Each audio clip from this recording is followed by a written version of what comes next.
Well, thanks everybody. What I'm going to talk about today is probably the most controversial book I've written. It's only been published about a month ago.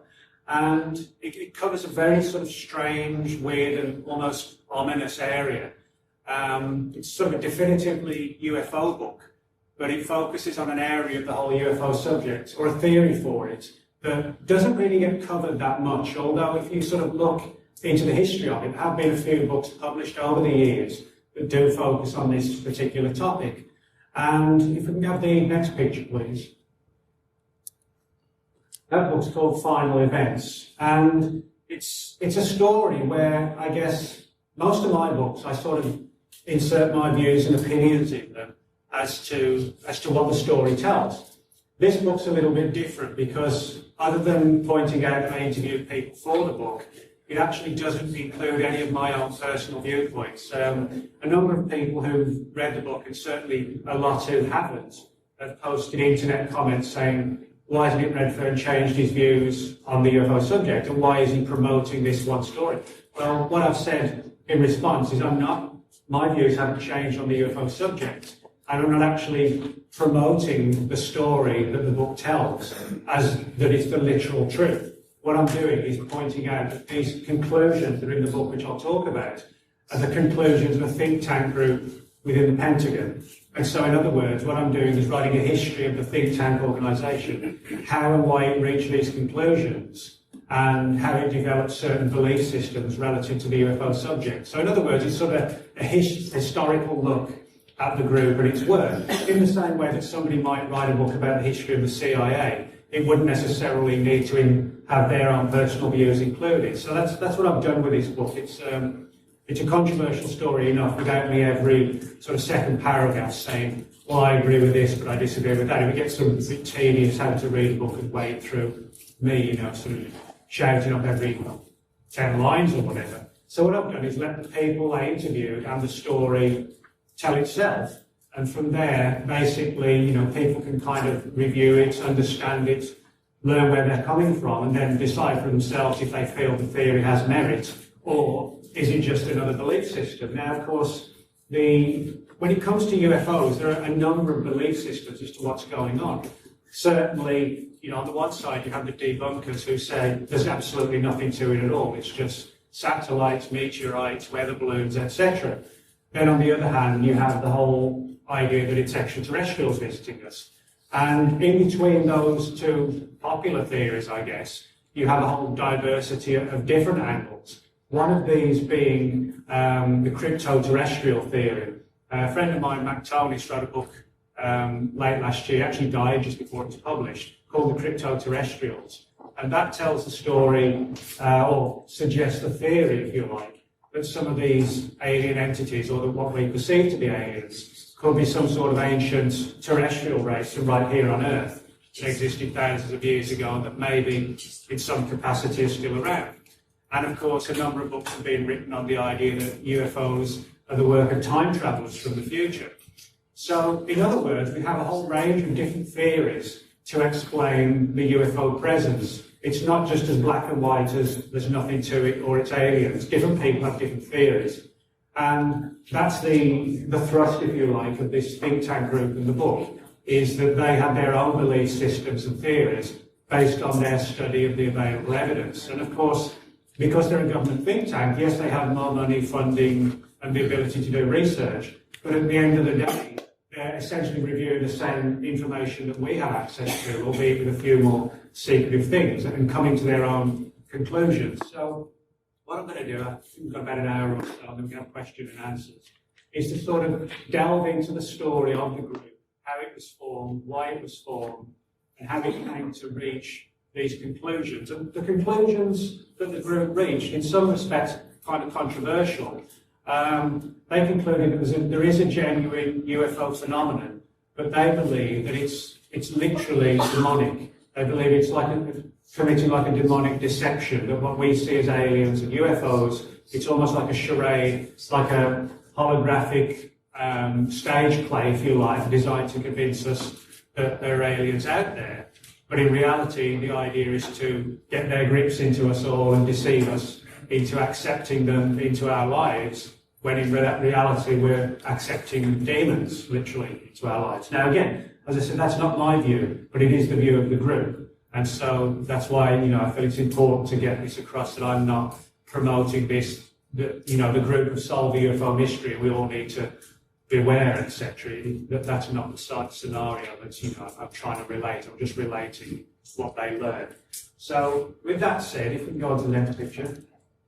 Now, people ask me, how did I come across this story? Did I just stumble on it? It's not every day you stumble upon a story from people in the Pentagon suggesting that aliens are really demons. You just don't stumble on that type of story. What happened was that in 2007, I interviewed this man whose name's Ray Beauchesne. And Ray is a priest who lives in Lincoln, Nebraska, and he's also a former state head of MUFON. He ran the Nebraska chapter of MUFON for a number of years. And so he's had a lot of involvement in the UFO subject as well as being a priest. And in 1991, Ray was approached by two scientists, two physicists working on a Department of Defense project. And this particular meeting that Ray had been briefly mentioned in a couple of books throughout the years. The meeting occurred in 91, and it was mentioned in Linda Howe's book, I think 1994, called Glimpses of Other Realities. And it was also briefly mentioned in one of Jenny Randall's books on the famous Rendlesham Forest UFO landing in England in 1980. And I read these very brief accounts, like literally 1 or 2 page accounts in these two books, which told of Ray meeting representatives of this group in the Pentagon that concluded that, yes, UFOs were real, but the further they dug into it, they sort of saw this negative, dark angle to it. And I thought, well, that's interesting because nobody's sort of delved into that area before, and nobody's really looked at the idea that, there could be a very alternative and far stranger origin for the UFO subject. And I kept meaning to contact Ray and ask him for his opinions and to tell the story. And one day I tracked him down, still living in Lincoln, Nebraska, and when I phoned him up, just literally out of the blue, he said, yeah, I'd be quite happy to tell you the story of what happened when I met these guys. And now, as to why the meeting took place, and although it's admitted speculation, Ray concluded that because he was a former state director of MUFON for Nebraska, and he was a serving priest as well in the church, that they wanted his opinions because he was covering both areas, if you like, that they were involved in, the whole demonic thing and the UFO subject. And so he speculated, and he stressed several times it was speculation, but that might be why they contacted him rather than anybody else in the UFO community, because there probably aren't that many people within the whole UFO research field who are, at a position in the church as a priest, but also as a state MUFON director. So it sort of made him, I guess, a fairly significant person in that particular realm. And he essentially got a call out of the blue in late 1991 and was asked if he could have they asked him if they could have a face-to-face meeting with him at a place of his choosing. And he chose a hotel that he knew in Lincoln, Nebraska. And the meeting went ahead in November 1991. And it was sort of very much like a deep throat type situation, where these two guys turned up and said, we're the ones who telephoned you. And, it literally was a case of we'll meet at this particular table in the restaurant. And so these two guys came in, sat down opposite him. And what happened was they spilled the beans, if you like, on this particular project they were working on. And what they told Ray was that in many respects it was kind of an offshoot or a follow-on from the whole remote viewing project the government had in the 70s and 80s. And for those who aren't aware what remote viewing was, it was the CIA, the Army, various other organisations often funded outside organisations, private companies, to do research into the power of the human mind, into things like ESP, precognition, telepathy. And the whole idea was to see if these mind powers could be used as tools of espionage. For example, if you have to send a CIA agent to try and penetrate the Kremlin and steal government files, that's a risky job. If you could actually have somebody project their mind into the Kremlin and actually sort of remotely read the contents of documents, just literally using a kind of telepathy, then that's far easier, saves on manpower, and there's no evidence that anybody's ever broken into the building, if you like. And there was certainly a lot of successes with the remote viewing program. One of the big problems was that it seems that when we look at the files that the government's declassified on it now, it wasn't as if they couldn't control it or they couldn't predict when it was going to work and when it wouldn't. It was the people who were doing it certainly seemed to exhibit these mind powers and these skills, but they couldn't, it was at random. Every time they tried to do it, it didn't work. You know, sometimes they would get better results than others. And the whole thrust of this project, and it was a follow-on, but it was linked with UFOs. And the story that was told to Ray was that the people on the project were trying to contact what, in simple terms, or what in generic terms today, are known as the Greys within ufology. These sort of little short guys that we see with the large heads and the black eyes that very much associated with alien abduction stories. And the idea was that these grey-like entities, that if you read a lot of the accounts, it seems to be the case that although people report being taken to like nuts and bolts craft and experimented on, etc., but in many respects, the people are sort of rendered into an altered state. It's almost, you know, kind of similar to being knocked out with an anaesthetic or something like that. You know, before they know it, they're in bed, and then that's sort of this dreamlike thing of being taken to the UFO, and then afterwards they only have these vague memories of what happened that's often come out in nightmares and dreams. So the project was thinking along the lines of these entities, the Greys, seem to somehow have the ability to affect our minds, to allow them to capture us and take us where we're not able to fight back. And so the outgrowth of the remote viewing project was, well, can we now use not just mind powers to spy on the Soviets, but could we understand and exploit the sort of mind technologies or powers that the Greys have and use those for our own ends as well? And of course, being the military, one of the things that Ray was told was that they were trying to find a way to contact these grey entities. And one of the ideas was to see if we could actually use our minds to remotely kill people. I guess, you know, that's the military's mindset. Literally kind of like inducing heart attacks and fatal heart attacks and strokes in people by projecting, you know, I guess almost like a mind weapon at the person. You know, a bit like psychic assassinations where there'll be no evidence of a gunman or a second gunman or anything like that. You know, that's I guess, has led to conspiracy theories about other assassinations in the past. And of course, you know, if you could do that and somebody dropped dead of a heart attack, how would you ever know that it was deliberate? You wouldn't, and that was the whole point of this project, Ray was told. And he said that they never contacted these grey-like entities in literal face-to-face situation. But he said what they did do was to render themselves into like altered states of mind and try and project their minds to see if the greys could pick it up. And apparently there was some success where they felt that as these remote viewers were trying to, I guess, focus on the minds of the greys and project their minds into them, these grey-like entities, because of their mind skills, realised somebody was watching. And it was like, who's watching us, that, in simple terms. And these entities started projecting ideas and information back into the minds of the people on the project. And, you know, that at that point all sounded kind of amazing and fantastic, but it was just sort of like a strange UFO project, you know, to connect, to contact aliens, etc. But Ray was told by these two Department of Defense physicists, whose background he was able to verify, that the further the project went along, it seemed like it was like a big dark cloud came over it, and there was a lot of bad luck. Several of the people involved in the experiments actually died, and Ray was shown 3 photographs of 3 people dead in chairs. Like they're actually described as being like dentist chairs, sort of like a large, long chair with instruments around them.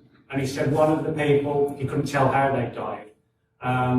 Another one supposedly had a heart attack, and another one, part of the skull was crushed in. But according to the autopsy report, when the person died, there was nothing pushing on it. It was almost like an invisible force had crushed part of the skull. So there were several deaths in the project. There was just this total run of bad luck and ill health on parts of the members and things like this.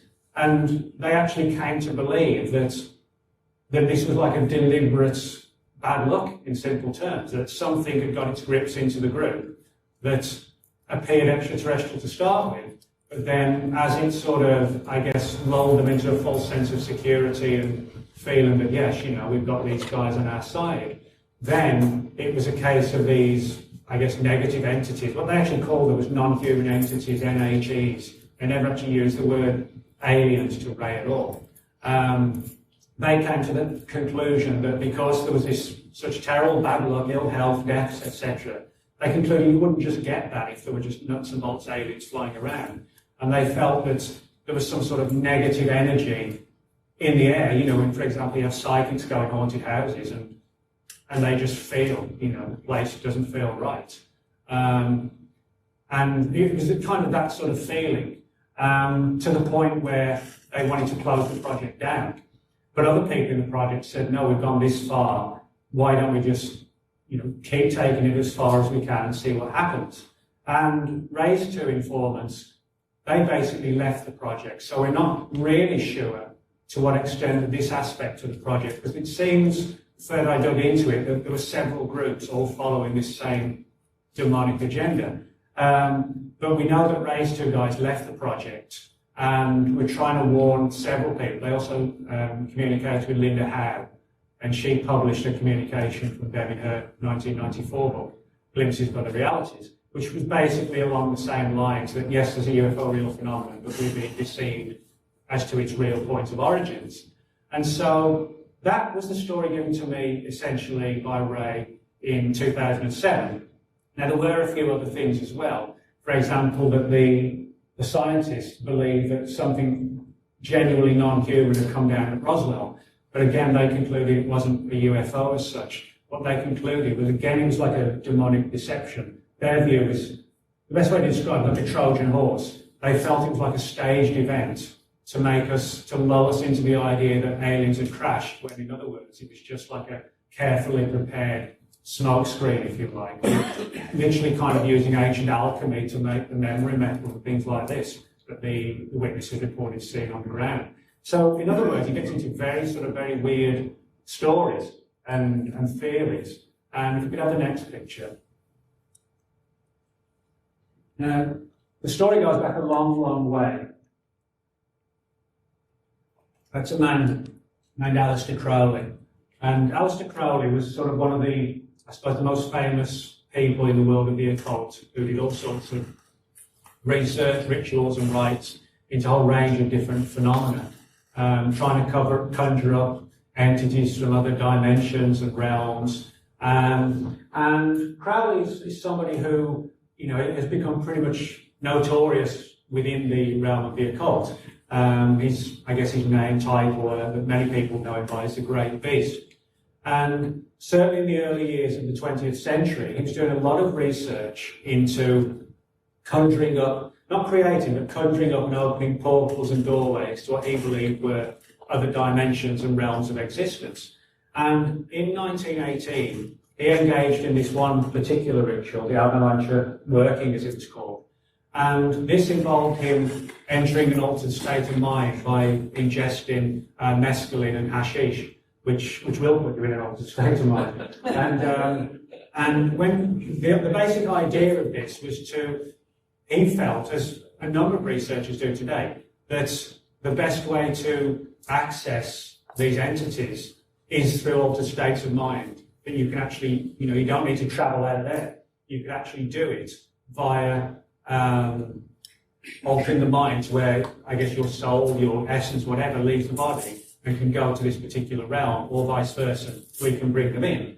And if we go to the next slide, that's the creature that manifested when Crowley engaged in this ritual, and it called itself LAM, L-A-M. But, you know, if you look at that and you think of today's UFO beings, if you like, the greys, it doesn't have the big black eyes. What it does have is sort of, it has a little body and this huge domed bald head, which is sort of very reminiscent of the greys of today. You know, if you look at some pictures of the greys, certainly, you know, it looks very, very close. You know, it's not that far even. If you just black the eyes out, it's not that far from the creature on the front cover of Witness Streamer's Communion, even down to the very pointed chin. Now, bear in mind, you know, this was long before the term the Greys was even invented. 1918, we're talking 43 years, even before Betty and Barney Hill's experience, which sort of started the modern era of alien abductions. So, in other words, people were seeing the things today, or very similar to the Greys, at the turn of the 20th century, and they were seeing them not by, getting abducted or going out late at night on one lands, etc., but by essentially ingesting psychedelics and different products to alter their mindset, and then these things having an ability to engage in our world. So basically what the think tank group that's first met with Ray, and several people who I was able to interview later, I should just stress how that happened. Ray gave me a few pointers and data relative to how the meeting with him was initiated. He asked me not to mention that in the book because it named names, etc. But following up on this, I was able to track down some of these people as well. And in the interviews, which are sort of related in full in the book, they said that, in their view, having sort of delved back into these ancient teachings and books on demonic history and things like this, they're literally consulting books from the 1500s and 1600s on demons in Babylonia and things like that, that they concluded that the sort of modern era of ufology goes back to Aleister Crowley and this being called Lamb. And the view was that when Crowley sort of opened the door to allow this being in, the door stayed open, or the portal stayed open, if you like, and ushered in later years, the modern era of ufology. Now, following on from that, the other thing they believed was that one of Crowley's biggest devotees and followers was a man named Jack Parsons. And Jack Parsons was a brilliant rocket scientist. He set up a company called the Aerojet Corporation, and even today, the Aerojet Corporation makes the solid rocket boosters for NASA's space shuttle program. But Jack Parsons actually ran one of Aleister Crowley's organizations out in California, in I think it's San Bernardino.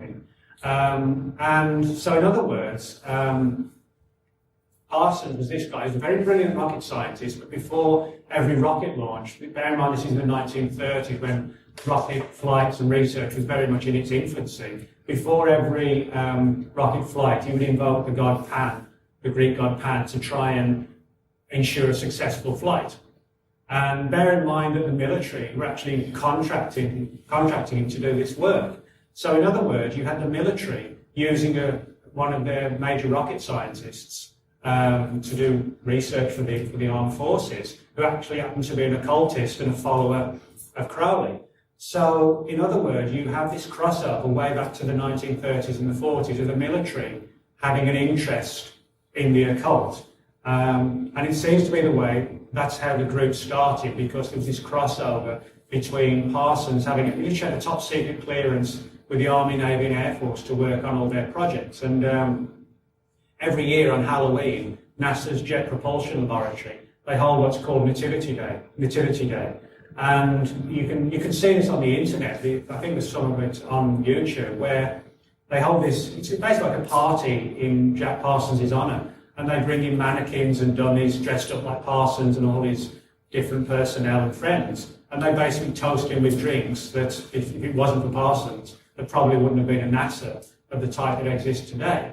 And yet, who they're actually toasting is a guy who ran this occult lodge in California and invoked, Greek gods and all sorts of things on his rocket flights. So again, we have this crossover. And also during the Second World War, Aleister Crowley was used by British intelligence to try and fool the Germans with things like fake astrological predictions and things like that. The Nazis were sort of very much into astrology and trying to determine how the war was going to go. And so they would use people who can claim to see the future, etc. And the British intelligence tried to use Aleister Crowley to deceive the Germans and, say, well, I see war breaking out over here, and so you need to send your troops that way, and then sort of like diversionary tactics. So all these people engaged in early occultism, like Parsons and Crowley, had also been used by the military in different ways. And what I was told is that because Parsons followed on from Crowley's teachings. What happened was that Parsons engaged in his own sort of ritual to try and conjure up something like this in 1946 and continued right through the summer of 1947. Now, of course, the summer of 1947 was when the whole flying saucer subject broke, when Kenneth Arnold saw these 9 sort of delta semi-disc shaped objects flying over the Cascade Mountains in Washington State, and he said they flew like a saucer skipping across water. That's how the term flying saucer was created. So this was in the summer of 1947, right at the time when Parsons had tried to, as he said, open the door further to the door that Crowley had supposedly opened. Now, what made this think tank group, which was formed around about this time, conclude again there was sort of this demonic angle, was that Jack Parsons actually met Kenneth Arnold. And the way in which he met him was because Jack Parsons was, as I said, he was a noted rocket scientist. And he had a mutual friend named L. Ron Hubbard. And L. Ron Hubbard was the man who formed the Church of Scientology. And L. Ron Hubbard and Parsons worked together on these particular rituals in the summer of 1946 and later on. And L. Ron Hubbard wrote science fiction, and somebody who was well known to L. Ron Hubbard was a man named Ray Palmer. Ray Palmer published several famous science fiction magazines in the 1940s, and Ray Palmer actually co-wrote and published Kenneth Arnold's book on his UFO sighting in 1947. So you had this link from Jack Parsons to L. Ron Hubbard to Ray Palmer to Kenneth Arnold, and that's how Parsons and Arnold got to meet and know each other. So, in other words, they were sort of the group was putting strands and pieces together that seemed in their minds to suggest that the whole modern era from Arnold in the summer of 1947 could be traced to, I guess, the work of Aleister Crowley followed on by Parsons in 46. And then the further they dug into it, they started talking then about the whole contactee era. The contactee era, for those who aren't aware of what it is, in the early 1950s, you had a lot of people around the United States and all around the world who claimed contact with very human-like aliens. And the people who claimed the contact became known as the contactees, and these aliens became known as the Space Brothers. And unlike the ones that look like this, the Space Brothers were described as very human-like, so with heads of long blonde hair, which, for a woman wouldn't look out of place at any time, but in the 1950s, to see men with hair down here, sort of bright blonde hair, would stand out as being strange. And so most of the experiences that people talk about with the Space Brothers, they assume that they all follow the same motif, where in a lot of the cases, the contactees would feel driven or drawn, if you like, to go to remote locations like deserts, hilltops, forests, and not really knowing why they were going out there, but then to have these encounters with these human-like entities where they would be like a philosophical discussion on different subjects where the aliens would say, we want you to disarm your nuclear weapons, etc., live in peace and harmony. And a lot of the contactees literally felt sort of transformed overnight in terms of their mindsets and beliefs, and began writing books and going on the lecture circuit. Now, that's sort of the typical archetypal image that we have of the Space Brothers and the contactees. What a lot of people don't know is that not all of the contactee experiences occurred in that situation. Now, one of the most famous contactees was a man named George Hunt Williamson.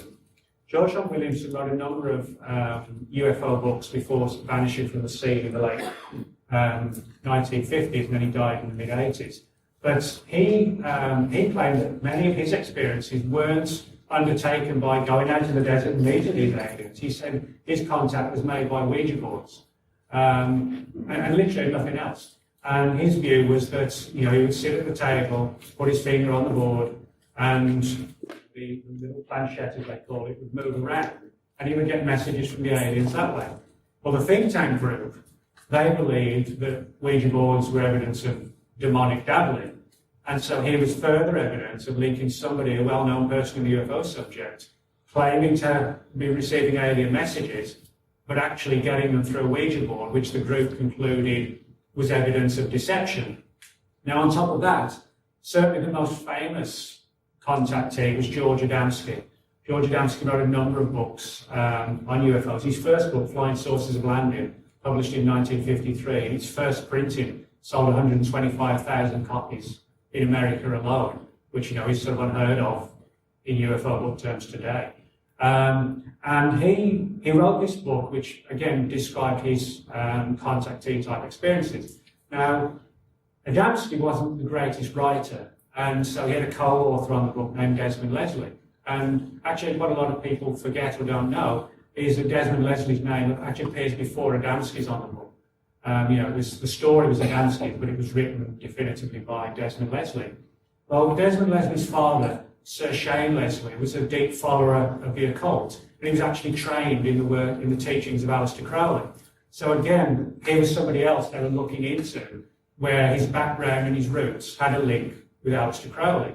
And by the early 1950s, they were making all these connections, suggesting that, wow, there's something going on here. If it was just nuts and bolts UFOs, why would all this be linked back to people like Parsons, Aleister Crowley, and this being lab?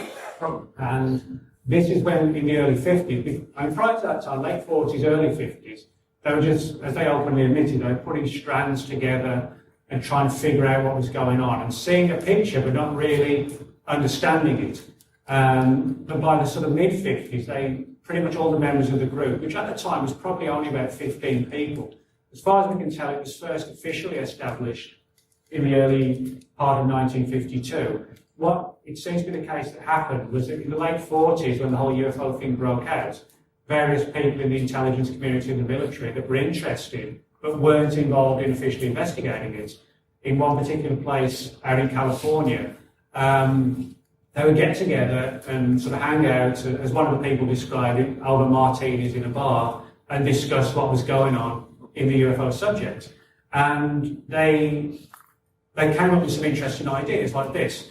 And at some point in the early 50s, somebody within the government who was involved in sort of funding various obscure think tanks in all sorts of different areas said, these guys have got some interesting areas of research, and the ongoing UFO projects that exist right now, they're not having much success with them. There's Project Blue Book and Grudge, which were looking at like pilot reports and radar reports, but they weren't sort of getting the answers, they were just collecting more data. And they were saying with the CIA's Robertson panel, they don't seem to have solved anything, they've just offered their opinion. Why don't we ask these guys if they want to leave their regular jobs in the military, and for like a few years we'll fund them as like a think tank body to look into this whole demonic occult angle further. And that seems to be how it was set up, that they were literally offered a position. Hey, you did do some good work, albeit off the record, in your own free time. We're here to offer you, X number of dollars funding to do this indefinitely, or until, we may get some answers or not. And so that was the situation in the 1950s. Now, of course, things kind of changed radically in the 1960s when alien abductions began. Go to the next picture. Now, that's a man named Joe Jordan, who I'll tell you about in a moment. But the group itself, as far as we can tell, throughout the latter part of the 1950s, there may not have been that much work done beyond just sort of collecting data on UFOs and trying to interpret it in this occult, demonic fashion, which by the late 1950s, the several surviving members of the first incarnation of the group said pretty much everybody by that time had come around to the notion that even if these things were aliens, they seem to have a role in the occult world as well. And some people felt that they were definitively demonic or occult entities. Others felt that they tapped into some sort of ancient, archaic power or knowledge that we've forgotten or lost about today, and that they were using technology as much as they were using occult rituals, sort of like a blend of modern day science and ancient alchemy and things like that. But by the 1960s, things began to change when we had the Betty and Barney Hill so-called alien abduction case of 1961, when the Hills were returning from Canada, being on holiday, and reported this strange experience where it wasn't quite like today's abduction stories, because part of it they did remember consciously, when they got home, and immediately they realised there were several hours of time missing. And they knew they'd seen a UFO. That was all. They always remembered that consciously.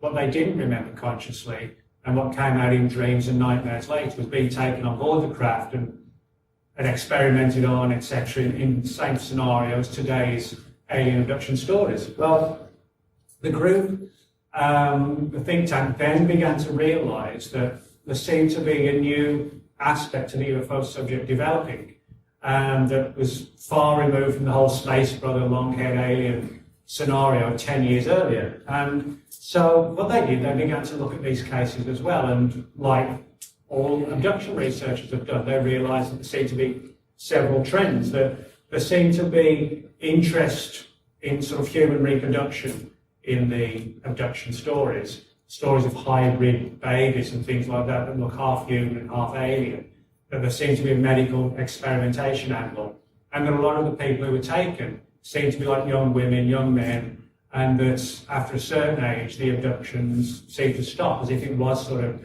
related to the sort of reproductive process and timeframes, human lifespan, etc. And they sort of quietly collected information, and we actually have some of their files which are reproduced in the book, how they specifically approached the Defence Intelligence Agency here and the British Ministry of Defence in England, and literally said, we're working on a project. And they didn't actually go into details specifically. They said, we're working on a project where we're trying to determine how many UFO cases are out there, and if you're getting any through official channels, where young women have been abducted from their homes, or they didn't actually use abducted, they used the term kidnapped, and reportedly taken on board a UFO, either from their home or from their car. And they actually collected a number of reports, sort of a file about this thick, where people had claimed driving home late at night and then had this experience of being taken from the car and replaced back in the car later, and then having these weird dreams.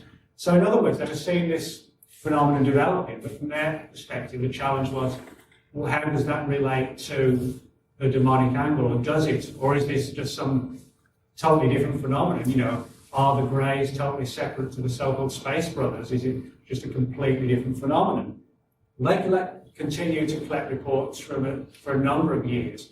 And one of the things they found was that in a number of UFO cases, abduction cases, and you can actually find these, quite a few of them, in the books of John Mack. John Mack was killed a couple of years ago in a car accident, or was actually hit by a car, I should say. And his books, one's called Abduction, I forget what the other one's called now, but basically in his books he interviewed a number of abductees who said that when the people were abducted, although the entity seemed to be alien, the people got this sort of distinct feeling that these were almost like psychic vampires that were trying to steal their soul. And that's literally how the abductees described it to John Mack. And people like Whitley Strieber, in a number of his books, he concluded that there seems to be some connection between abductions and the human soul that goes beyond just prodding and poking us and taking DNA, etc. There is a sort of conventional view that many people have, but it's like an alien genetic program. And the group itself came around to this ideology as well, if you like, the notion that abductions seem to be more, or paradoxically less, than you would assume in a normal abduction scenario. And they, at the same time that they were looking into abductions, they were looking into the whole issue of life after death as well. And we know that government agencies have officially sponsored research into things like out-of-body phenomena and near-death experiences. When people have had, say, a car accident and they die for a minute or two, and the doctor brings them back, and in that couple of minutes they report leaving the body or seeing lights and shadowy figures and things like that. Well, one of the cases that the group got hold of was a man named Paul Garrett, a man who was badly injured in a car accident in California in the late 1960s. And this guy Garrett, has actually written a letter to his newspaper, his local newspaper in California, talking about how he had this strange experience, and the newspaper published it. And he basically said, he's driving home, and I think another car slammed into his, and he was very badly injured, actually died briefly in the hospital. The doctors brought him back, But he said when he was in this sort of semi-dead state, I guess, if he could be semi-dead, he talked about how he felt he'd literally sort of been to like a gateway to hell. But he said it was nothing like described in sort of conventional biblical teachings. He said it was almost like another realm or dimension where his soul had gone. He said it was like a very flat, never-ending landscape.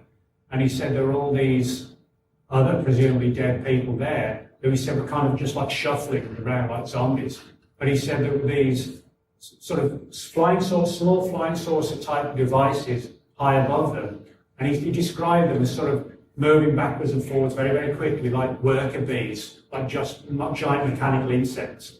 And he said that every time they would hover over these shuffling people, like a ball of light would fly out of them and it would get sucked up into the UFO, which sounds like a bizarre story, you know. But the group took it as, no pun intended, as gospel. You know, they accepted it that, wow, you know, this is what's going on. And they actually concluded that these entities, using abductions, are trying to understand the nature of the human soul so they can steal it. And they spoke to a number of people who claimed similar near-death experiences, who said that they died and seen these. The best way I can describe it is, has anybody here or most people ever seen the Matrix film? Yeah. Well, you know when at the start life looks normal and then suddenly Keanu Reeves wakes up and he's in like this tank and it's like the real world that we think is just a hologram, and we're actually everybody's just miles and hundreds of miles of everybody laid out in pods where essentially human beings we're all just being farmed in a giant factory by these machines. The group came to believe something similar, that these entities that we call the Greys are literally like soul vampires, and they derive a form of energy from the human soul. And the group concluded that the whole point of their presence here is that the Earth is like a farm, and that they farm human souls on death for food. That's sort of their bleak, literal belief system. And they conclude that's why the quote aliens don't land, because they don't want to destroy us because we're food. They don't want to teach us anything because what is there to teach us? They just want us to be maintained. And they kind of made the analogy in one of their documents. It's like the farmer looking after the cattle. The farmer doesn't hate the cattle, but he's by necessity, he uses them as a food source or sells them to the market or whatever. But he doesn't hate them. He doesn't try and kill them. He actually makes sure that they have a nice life, because the healthier they are, the better the reward at the end. And they viewed it as a similar thing. Now, as I said at the beginning, this isn't my view, and I don't want to sort of. A number of people, actually, when I mentioned it's read the book, they've all used sort of the same words, like disturbing and scary, which, you know, it can be. But as I said, all I can do is sort of relate the belief system, and it is a belief system. You know, the group admitted they didn't have proof of this theory. It was a belief system derived from interviewing people and putting strands together, like the Parsons story and things like that, and Crowley. But they concluded that the human race and the Earth, we're not seeing the bigger picture, but the bigger picture is that the Earth is a farm, and that when we die, yes, the human soul can go somewhere, but they have the ability to kind of, in simple terms, I guess, siphon it off and feed on it in a form of energy. And that this again, one of the reasons why they came to this conclusion was because they interviewed a number of people who claimed to have seen what they described as these huge soul factories. And that was actually one of the files that the group put together, of almost, you know, like souls just never ending in, you know, some other realm where these entities would just kind of hover over them and this light would come out and feed them. Now again, you know, to not worry, but there's no proof that's true. There's no proof at all. It's a belief system based on witness testimony and interpretation of the evidence. Now, on this particular line, though, this guy, Joe Jordan, Joe is a safety inspector at the NASA's Kennedy Space Center. And he had developed an interest in UFOs and began to focus upon the whole issue of alien abductions. And the further he got into it, he became convinced that what he first thought was like a genetic experiment involving aliens involved something else. And I'm just going to read you a few quotes I interviewed Joe for the book, and this is what he told me.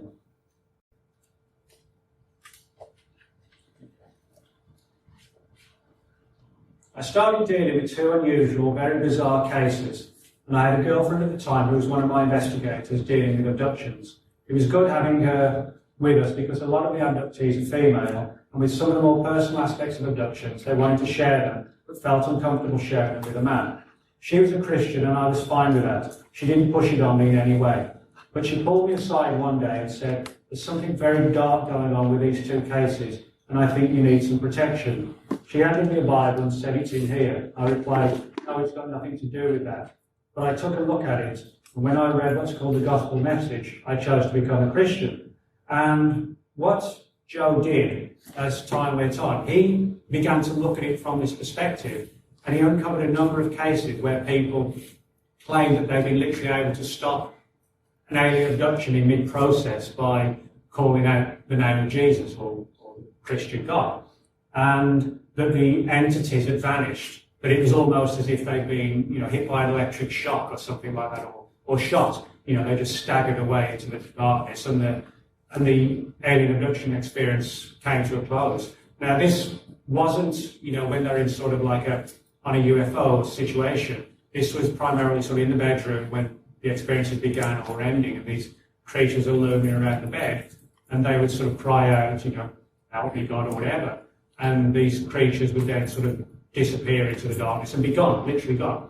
And so Joe set up a website where he now collects and publishes. Literally, he's got hundreds of cases of this occurring.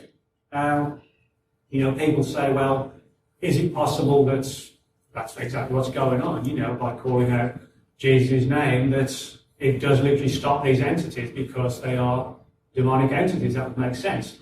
I think one thing we need to be careful of is whether or not, because some of these experiences seem to occur in altered states, in some fashion at least, could it be if we deeply project like a message of hostility towards them, they would pick up on that anyway?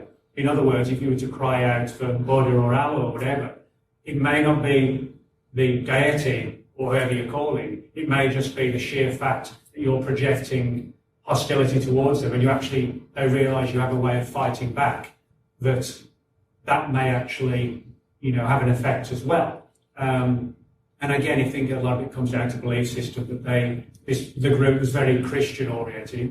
They actually didn't, rather ironically, look into sort of too many stories of demonic legends and tales as they're related to other religions. They did from the perspective of looking at crossovers, but not from the perspective of trying to understand it from those teachings.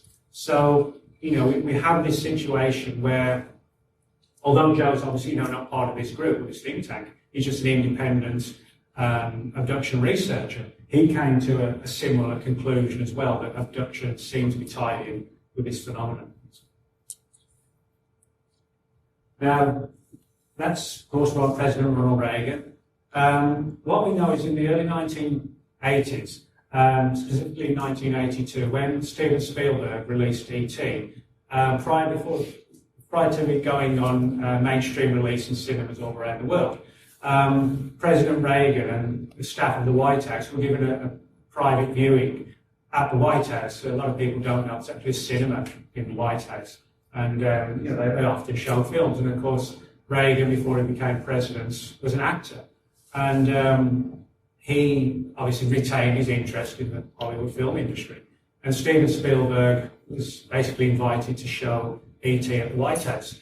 And there was Reagan, his wife Nancy, and Spielberg, his wife, and various high-ranking people in the White House. And there's a story within the UFO subject that Reagan supposedly leaned over to Spielberg and said, "There's only so many people in the room who know how true the basic story behind E.T. really is." That apparently the idea was that Spielberg actually got some of the details quite close to the real truth. Now, one of the interesting things, although we're not able to verify that, obviously Reagan's dead and Spielberg actually won't comment on it. He won't deny it, but he won't comment on it. What we can verify is that the next day, very next day, 24 hours after watching E.T., because the files have now been declassified, Reagan got a classified briefing on the current state of the US space program. Now, you would imagine that would be done by people from NASA because they're handling space flights, but it wasn't. It was actually done by representatives of the National Security Council. So, you have to wonder what was it about the whole space program that was ensuring that a presidential briefing on the subject isn't being done by the people sending the rockets and the space shuttles up. It's actually being done by the NSC, the National Security Council. Now, that's verifiable. What we don't have is the actual body of the briefing. We know it went ahead because the files saying, diary entries in the White House saying briefing for the President tomorrow, National Security Council, space program, they've been released. Exactly what was spoken about in the meeting, that hasn't. But what we also know is that it was from this time onwards that Reagan, after getting this briefing, began to develop an even deeper interest in UFOs. And the Reagan administration sponsored, it now seems to be the case, a number of people have come forward to support this, sort of like a clandestine study of abduction stories. And they commissioned 3 reports, one from this particular think tank that concluded it was demons, another one from the CIA who concluded it could very well be extraterrestrial, and another one was an Air Force psychologist who thought it was just all in the mind, bad dreams and folklore combining, etc. And again, one of the reasons why this seems to be the case and something to support it is that from about 1985 onwards, when Reagan was giving speeches and lectures, he would allude to, what would happen if the Earth was faced with an outside threat from outer space and would unite us and unify us. And he mentioned that in, I think, 5 or 6 lectures from the mid to late 80s onwards. And of course, this makes people speculate, why did he have this on his mind so much? Was it relative to this whole issue? And one of the group members told me that the issue that he was most fascinated by was this one, suggesting like a demonic angle to the whole UFO subject. Now, through the Freedom of Information Act, we can actually learn, we have learned, what books each president has in his White House library. For example, when one president goes out and another family moves in, they take often some of their furniture and possessions, certainly. And, your bookshelves you've got at home, just because you're president and when you throw your books out, they all go into the White House library. And you can actually use the Freedom of Information Act to say, I demand to know what books Bill Clinton had on his shelves, when he was president. And I'll send you a list. Bizarre as it sounds, they will. And Reagan had no end of books on things like end times scenarios, Armageddon, biblical prophecies about war breaking out in the Middle East, and just basic end time scenarios, the final battle between good and evil, and things like this, all of which were sort of related to the views of this particular group, who concluded that UFO sightings, abductions, etc., that it was all building up to some sort of final deception. And if you have the next one, please. That's Michael Heiser. Michael is another person who's looked into the UFO subject, and again, he's written a number of books and maintains several websites and blogs looking into this whole angle of deception. And he has come round to the conclusion that, again, it seems more demonic than it does extraterrestrial. And the next one, please. That's Guy Malone. Guy lives in Roswell, of all places, and he's had an interest in UFOs going back quite a long time, and started off, like most people in the subject, thinking it was extraterrestrial. Alien abductions were literal alien abductions. And he too changed his mind the further he dug into it and came more around to this demonic biblical perspective. And one of the things that both Michael and I believe, because they developed a Christian background, obviously, was that, there will be this sort of final confrontation between good and evil one day. It will come to pass. And that in some way, these entities will actually show themselves, on large scale all around the world, and they'll appear before us, and we'll sort of embrace them as friendly aliens who are going to save us, etc. when it's basically, as the group believes, sort of Satan's minions getting their clutches into the entire world, deceiving them, and then, there'll be this reign of darkness, if you like, that'll last for however long Satan's in charge. That's their literal viewpoint on things. Now, of course, just to reiterate again, that's their belief system. But one of the things I mentioned earlier was the whole issue of Roswell. And they had some weird and intriguing views on Roswell, which I'll talk about now. If we go on to the next one. That's an ancient painting done hundreds of years ago, back in the, I think the 1800s, but it actually relates to an event from the 1600s. That sort of smoky-looking thing on the left-hand side is known as a golem, which is a creature from Jewish law. The idea is you can use sort of inanimate matter to give life using, I guess, like ancient rites and rituals. You literally give life to inanimate matter in the form of an entity. Now, why the group concluded that this was relative to Roswell, I'll tell you.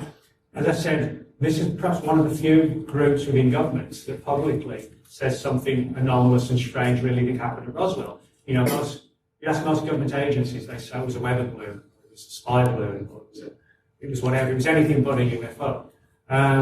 But the group concludes, as I said, that something strange happened, but they don't think an alien spacecraft and bodies literally crashed to Earth. This actually goes back to what Ray Boucher was told. He was told that the conclusion of the group was that all this, if you know the Roswell story, where the rancher went out in Roswell, New Mexico, to tend the cattle, etc., and came across the Foster Ranch where he worked, this huge field of like metallic foil, this strange debris that was laying around everywhere. It was sort of very, very light, but very, very strong. It could be curled up and then it would spring back to its original shape. So certainly nothing like what we had. And of course, it gave all the indications that something had slammed into the ground in a crash.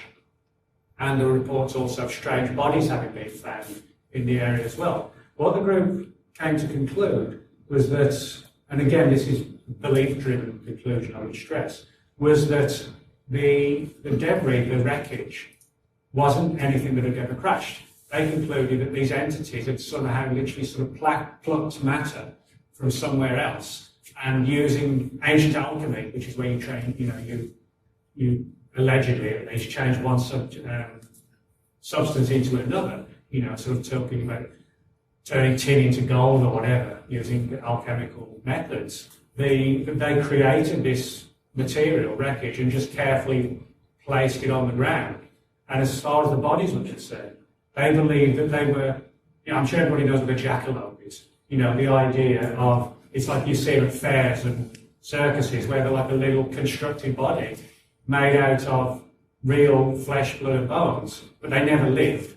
They're just like parts put together. You might have like a rabbit with deer horns coming out of his head. That's like classic jackalope that you see.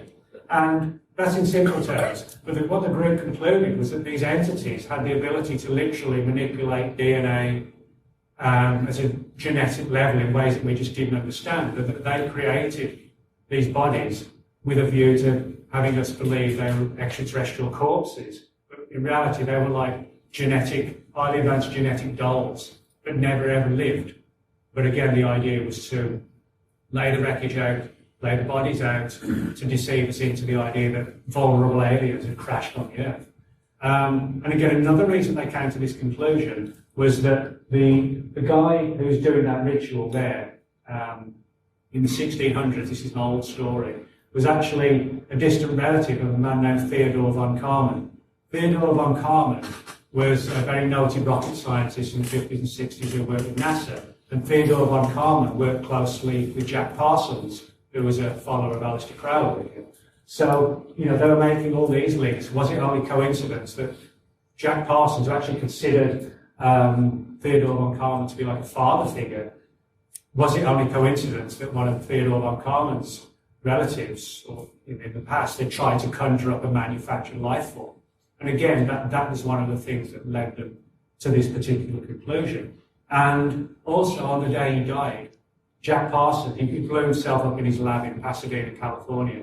But on the day he died, he was engaging in some weird ancient ritual to try and create a creature known as a homunculus. And if you look up what a homunculus is, it's basically a little man endowed with special powers. That's literally the dictionary description. So in other words, he was trying to create this little being, which if you see the carving or drawing of it, again, it's like a little creature about this high with a large bald head. And again, so they were putting pieces together and trying to make some conclusion, but doing so from the perspective that they had a lot of them had sort of deep religious and Christian backgrounds. Now, of course, the big question is, are they right? Or were they coloured and biased because of their belief systems, even if they weren't trying deliberately to be so? And, I think it's a difficult question to answer. I think we all try and remain impartial when we're investigating UFO sightings, but when we're still looking for the definitive answer, belief systems inevitably creep into the picture. It's like people say, well, I believe Kennedy was shot by one gunman. No, I believe he was shot by two. We believe it because we don't have the proof, and so we develop theories and hypotheses. But then, as much as we don't want to do it, we do have to, to an extent, go down that belief-driven path, if you like. So that essentially is a story behind the group, and as to the way in which they formed and the ideas and beliefs that they reached. Now, of course, as I said, much of it is belief-driven. What I think is important, however, is the fact that this was a group within the Pentagon that received quite deep funding, and we know the reason why they got the funding was because there were people above them who also supported this particular view. And there are a few strands of the story where we know the group had access to information and data that the public doesn't have access to. I mean, for a lot of their stuff, rather ironically, although they're a government think tank, they were analysing things like George Adamski's books, or Alan Hynek's books, or ancient texts on demonology from Babylonia, and things like this. So a lot of it was actually open source literature that they were reviewing. And that's often what think tanks do. They just look at what's being published and go through it all and see what it supports or what it doesn't support. But there are several references in some of the files that we've now got hold of where they talk about research undertaken at Wright-Patterson Air Force Base in the Foreign Technology Division, where they talk about something strange which they call Parsons technique, which obviously has to have a connection with Jack Parsons, where it says that scientists using the Parsons technique at Wright-Patterson spontaneously conjured up debris similar to the Roswell materials. It just literally appeared in the lab for like a second or two and then blinked out and was gone. Nobody knew what it was or where it came from or went to. But the story was that, it wasn't like they made this with some sort of highly advanced machine. They were talking about guys literally putting their minds in altered states and focusing on some phenomenon, and then this thing just flitting in and out, and then it was gone again. So now, if that's true, then that's sort of pretty strange. If it's disinformation, as some people think it could be, ironically, it could be disinformation to confuse the fact that literal aliens really did crash in Roswell. We just don't know. It's very much a hall of mirrors, and that's why really I sort of left my views out of the book, because and just let the story and the people tell it as it is, because when we're dealing with something like this, which is very much belief driven, and we don't have the hard and fast answers, it's not just hall of mirrors. It's even within the government. Department A doesn't always know what Department B knows, and they don't even know Department C exists or what Department D is doing. They keep secrets from each other, and they deceive each other on certain occasions as well. There's actually one famous story, nothing to do with UFOs, but one I've been researching, where the FBI filed a report with a person in the CIA and deliberately created a totally fake story, because it turned out that somebody within the CIA who was sort of a second in command to this one particular person was working for the Russians, and they wanted the person to see the documents. But it was full of fake information, so when this person would then give it to the Russians, it wouldn't be of any help to them. They actually confused them and pushed them down the wrong pathway. So, in other words, when it suits them, agencies lie to each other if, it's going to help protect a particular secret that they want keeping. And so that could be the case. I don't deny that with this story. This whole scenario of demonic UFOs could be a masquerade to hide the fact that it's really alien, or it could be something to hide a completely different scenario. We just don't know, and that's, as I said, why I think it's important just to tell the story. And hopefully, it may bring other people out of the woodwork. And it actually has. There's a researcher named Phil Imbrogno who's written a number of books, you might have heard of him. He's got a new book coming out next year, which is all about ancient entities from the past known as jinns. I'm sure some of you have heard of it. It's where the term genie comes from. Jinns are sort of like negative entities from ancient cultures going back thousands of years. And he's uncovered information where some group in the military was trying to literally capture the essence of a jinn, which sounds similar to some of the areas with demons that this group is focused on. Now, of course, what I also tell people is that government agencies often fund organisations with strange ideas. Doesn't mean it's true or it's real or feasible. I'll give you another example, and you'll understand what I mean by bringing this up. I used the Freedom of Information Act about 2 years ago and got hold of some files how in the mid-1950s the US Army had spent, I think, something like $9,000 across the course of 2 weeks to basically bring several German Shepherd dogs into one particular lab, determine if German Shepherds or dogs in general possessed ESP, and if they did possess ESP, if they could be trained to use mind powers to locate landmines in battlefield scenarios. Now, that sounds strange, the idea of a government think tank looking to see if German Shepherds, can use their powers of the mind to find landmines.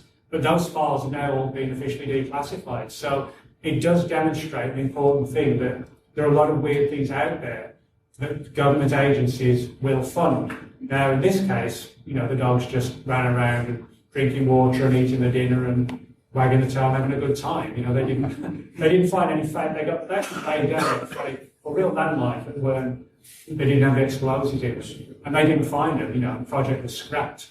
And you could argue that this is a similar situation where you had a group that was actually given funding, came to a conclusion, somebody in government said, very, very interesting, but, no, we think it's alien. Thank you for all your work, and we'll close it down now. It could be that scenario. I don't know. As I said, it is the strangest story I've ever sort of investigated or delved into. And where it'll go, I don't know. I mean, Ray Boucher was given the story, as I said, 20 years ago, and he speculates today that he was given the story because these people wanted someone to get the story out. Ray just basically briefly mentioned it here and there, didn't do anything with it. Now, in my book, the story's out, but I mean, it's, UFO books don't sell large quantities. I mean, I'm wondering if on the next step is to sort of gauge what the response is within the UFO community, and then maybe we might see something in the New York Times or the Washington Post. If one of these people goes to those sorts of organisations, that's speculation. But whether it'll take it further or just confuse matters, as it often does in this subject, I don't know. But that's sort of the background and history of the group. And if anybody's got any questions, I'll be glad to try and answer them. Thanks. Nick, I was real intrigued to hear this today because when I was reading, when I first started coming to the MUFON group, I was reading some accounts in the symposium catalog from the International Symposium meeting, and there were some personal stories in there by different people about their personal encounters. And this one gentleman told the story that as a boy, somewhere out west, I don't know if California or where it was, I sort of remember it as sort of a desert type area, but wherever he lived as a boy, that this disc or whatever it was landed, and he saw it, and he was very curious about it, and when he approached it, a very Nordic-looking gentleman walked out with the long blonde hair. He gave that same kind of description that you hear. And he invited the boy onto the ship, and showed him around, told him what was there, and could actually communicate with him. I don't remember if it was in English or not, but he was able to communicate. And he said to the boy, and it shocked me when I read it, and it started me thinking about this subject you're talking about today. He said, do you know that story that they tell about Jesus Christ? And the boy said, yes. He said, well, that's a lie. They spread that so that nations would kill one another. And I was just astounded when I read that, and because I am a Christian. And so this started my thinking process. And I said, well, if there are demonic beings on earth and angelic hosts on earth, why is there maybe not the same thing in the universe? You know, God created all of it, in my opinion. And so this to me sounded like something that would come straight out of the pit of hell, you know, to this young man. So then I brought the spiritual aspect into my thinking about UFOs. I didn't give that any thought at first. I just thought they were there and we were learning about them and, you know, they exist. But so when I heard about your talk today, I was most interested in, because I hadn't heard anybody else talk on this. So there's actually several books being published. There's one in 1995, which is written by a man named Nelson Pacheco and a man named Tommy Bland. And I think he used to live in Texas, and he's a UFO researcher. They co-authored a book. It's called Unmasking the Enemy. And that actually covers a lot of very, very similar ground. Not from the perspective of what the government knows, but their interpretations of the whole UFO phenomenon. And there was one called UFOs, What's Happening, which was published in, I think, 73 or 74. And that covers the same area as well. And I think altogether there's maybe 6 or 7 full-length books. I think that the most memorably titled one it's called Round Trip to Hell in a Flying Saucer. Which is kind of like a sensational title, but it's probably similar ground. Yeah, there's 2 movies out that kind of relate to what you were talking about today. One which I haven't seen. It's Men Who Stare at Goats. Oh, yeah. It's supposed to be about where they're training people to kill with their mind. Mm-hmm. And the other one's The Fourth Kind, which I did see. And it's supposed to be an actual events related in it. In fact, they claim it's real, and they actually have the person who was abducted and other things like that actually speaking on it, and they have an actor to kind of fill in the places. But that movie will make you stop and think if you watch it. It's well worth seeing. Okay, I haven't seen that. Do you have any particular thinking about why the president is shutting down NASA?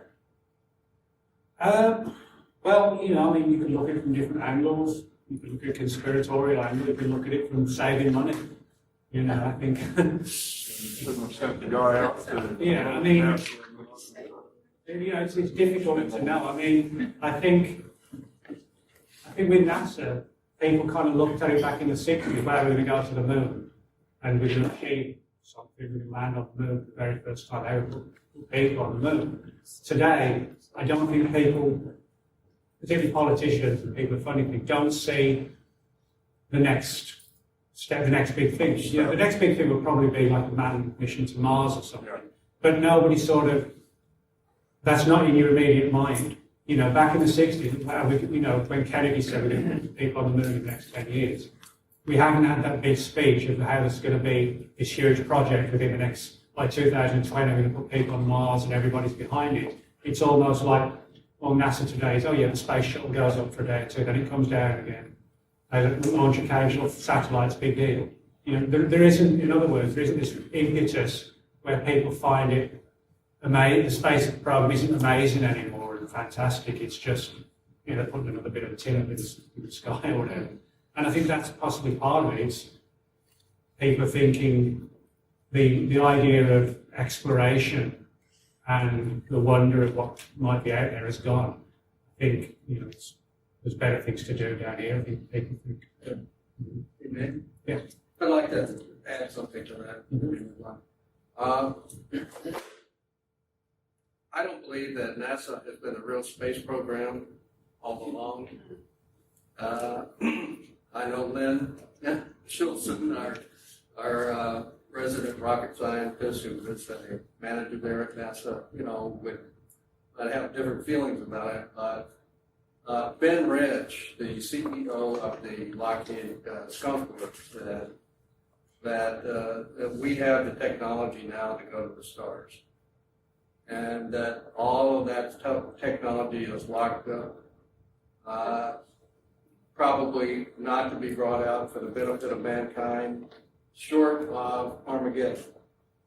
And so I think that all of the presidents who come into office since Reagan have been brought in on this fact, and each one of them, according to their own political agenda, see this as just more military spending that they can use for social programs or something else. So they're cutting back on that with this administration, and because they know that it's really not necessary.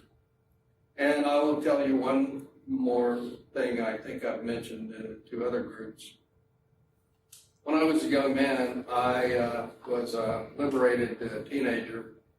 I lived on my own for the last couple of years through high school, barely surviving, on my own, going to school. And I was taken in by a man and his family, a distant cousin, who was a powerful politician in D.C. And I only saw him once or twice a year. And his family lived in Fort Worth, where near the school I attended was Pascal. But the gentleman came home during Christmas break. Very, very interesting character. But he told me that he was one of 3 men who made the final allocations for the Black Budget programs that the government funded. One year, the allocation was so high that I guess the 4-star general sitting there waiting for the check or whatever, they told him, say, look, we're concerned about where all these billions are going, and there's just no oversight. We're not going to sign the authorization until you clue us in on where the money's going. And so he said they took them to a hangar that was full of what he called flying saucers of all different sizes and types. This was in the early 60s. And they said, this is where all the money's going.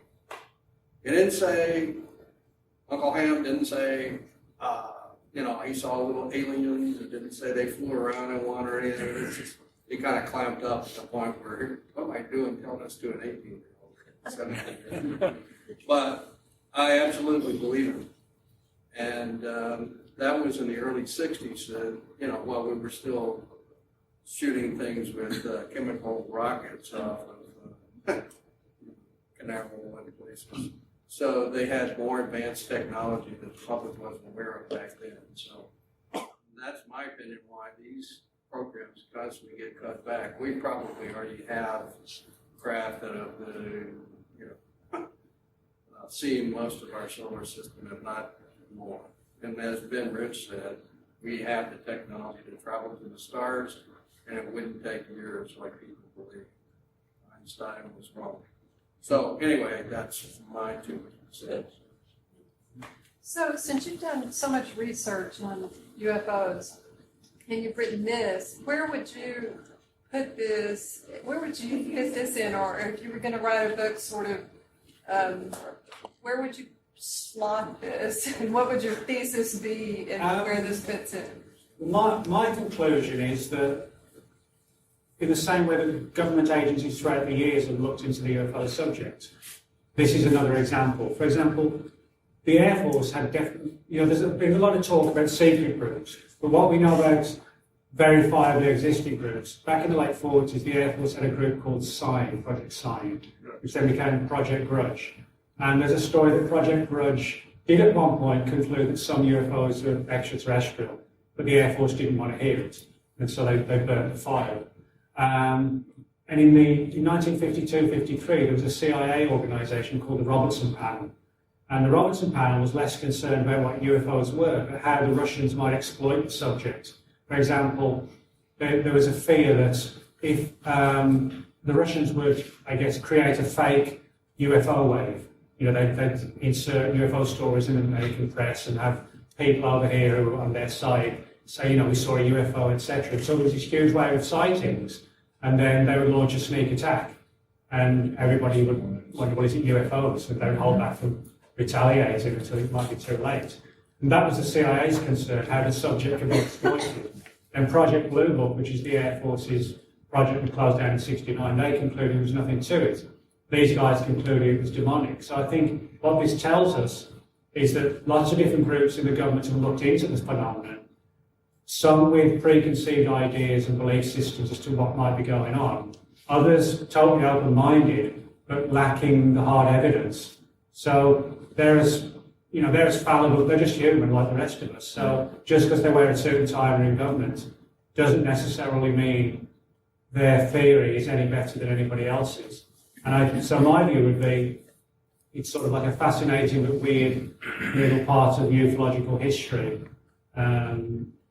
is what their story represents. In the same way, you know, I told the story about the landmines of the dogs. You know, that's sort of a weird little aspect of Pentagon research that's, in the bigger picture, might not mean anything, and again, if we could understand how to really, you know, use the powers of the mind to find landmines, it would be a big part. So I kind of view it as a strange aspect of government research by people who were partly belief-driven, but also scrambling around for answers in a subject that is so bizarre that we don't have the answer to it. What is your take on Dulce, New Mexico? Oh, yeah. And The Dulce story is a strange one. It's a town in New Mexico, which I've been to a couple of times, where there's this huge mesa where a lot of stories suggesting there's some sort of underground base or installation in the Dulce area. And UFO Hunters, the History Channel show, did an episode on it some time ago. There's actually been a lot of cattle mutilations in the area going back to the 70s. Again, through the Freedom of Information Act, the FBI has released a file about this thick all about cattle mutilations in the Dulce area. Talking about how they collected reports from veterinarians and police officers who'd seen these black and unmarked helicopters in the air and strange lights.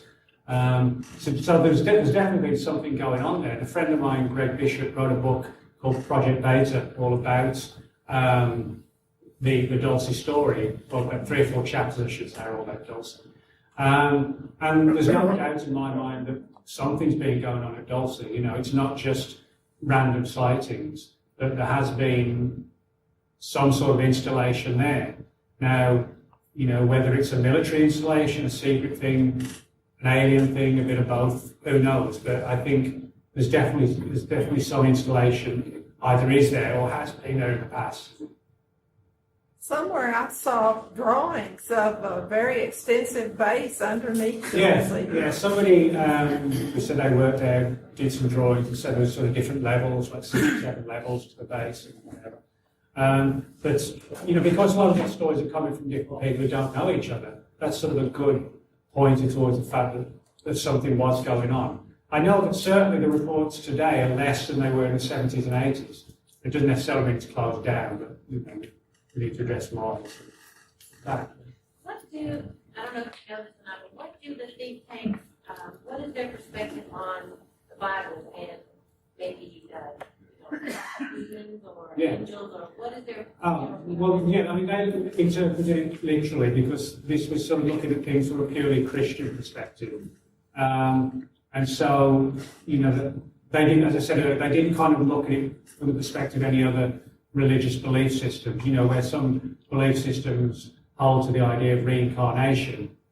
They excluded that because it didn't fit in the idea of soul factories, you know, because the soul, if you believe reincarnation, the soul wouldn't go to somewhere else. It would be reincarnated immediately in another body. So they didn't, in other words, they didn't even, I guess, consider other ideas. They were purely looking at it from a Christian perspective. So that they literally viewed, you know, some demons, fallen angels, the different tiers of levels that that are spoken about, that they literally viewed it in that perspective. I think we have time for just one or two more questions. Just curious, I don't know if you would have gone this deep in it or not, but we know our belief system tells us about angels and about fallen, at least one, Lucifer.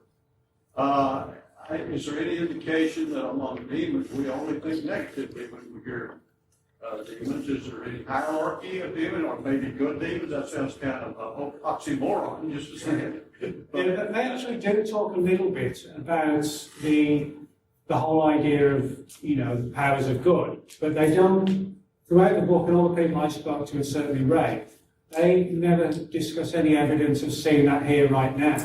They viewed it that the evil entities, if you like, were trying to get their clutches into us now, and that when the final battle comes, then the good side will show itself. Well, we know, or at least we think we know good when we see it, and we sure know evil when we see it. There must be something, a lot of gradations in between, so I think. Yeah, I mean, I can only sort of go on what they said and what they concluded, but everything they looked at, they viewed in a negative fashion. But they didn't deny that there wasn't positive as well. They just hadn't seen it in relation to UFOs in their view. They thought the whole UFO thing was just negative. In some religions, we see in other countries where they cut off a kid's hand because he stole candy or something like that. And to them, it makes good sense. Yeah. That's pretty evil to us. So I think there's a whole lot of shades of gray up there. Thank you. They generally don't have candy after stealing bread. We have time for one more Did question. you have a question? Yeah, it's not a question so much as going back to Dulce, New Mexico.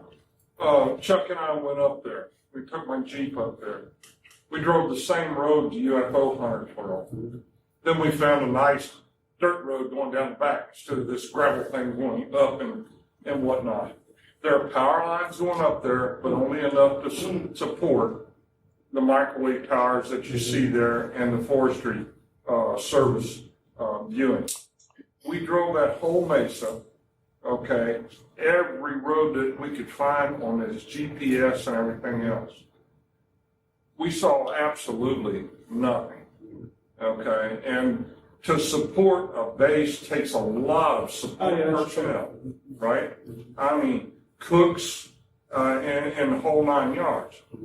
It's just not evident there. The people in the town don't seem to know anything about it. I mean, there's one motel in that stinking town because there's a casino in it, and there's 2 restaurants, and one of them had only opened up a month before we got there. No, it is a small area, there's no doubt. Yeah. The main thing that keeps a lot of people interested is that there were looking at Project Gas Buggy. Have you ever dug into that? Project Gas Buggy was actually part of the nuclear test program, which was undertaken in that area back in the 1960s. If you look at Project Gas Buggy in Dulce, you'll see it actually undertaken right where all the cattle mutilations were done in the 70s. Some people speculated that some of these incidents might have been connected, that somebody was monitoring the cattle herd for fallout and things like that.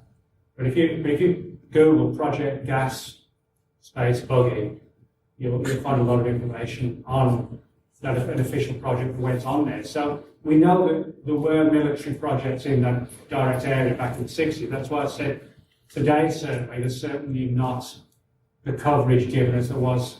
As I said, the FBI have now declassified this file, which you can find. You can download this information from the FBI's website. It's called Operation Animal Mutilation. That's what the FBI called it. And you go to their website, you click on all the freedom information section, you'll find it. It's just packed with reports of sightings of black helicopters and UFOs and cattle mutes all in round Dulce. So something is going on, as I said, but whether it is today, that's the big question. Boy, it's hard to see anything. Can I say one thing before you close out?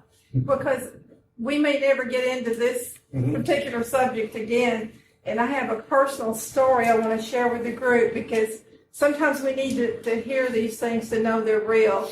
My daughter last year, who is a 50-year-old nursing student, single mom, was getting ready to graduate from nursing school, lives down in the hill country in South Texas, where they have winding roads, lots of trees. no shoulders on the roads. She was driving with her 14-year-old daughter, thought did see a squirrel. She had just passed a highway patrolman. Nobody else was on the road, but she saw this squirrel, tried to miss it, hit the shoulder, gravel in an incline, and as she's going down and tries to right the car back up, she overcompensated and she ended up head-on with another automobile. And it was a really bad crash because it removed the whole front end of her car. And she was pinned under the dash with her legs and arms. She could not move either. And she looks over at her daughter, who was 14 at the time, and she's leaning out cold against the passenger door. And Kim is yelling, Bethany, Bethany, trying to get her attention, couldn't get any response. And she said, deep in her heart, she knew that her daughter was either dead or dying. And this man walked up to the car door, and she said he was so tall she couldn't see his face, but she could see his jean belt halfway up the window. And he reached in and grabbed her arm and said, be calm, help is on the way.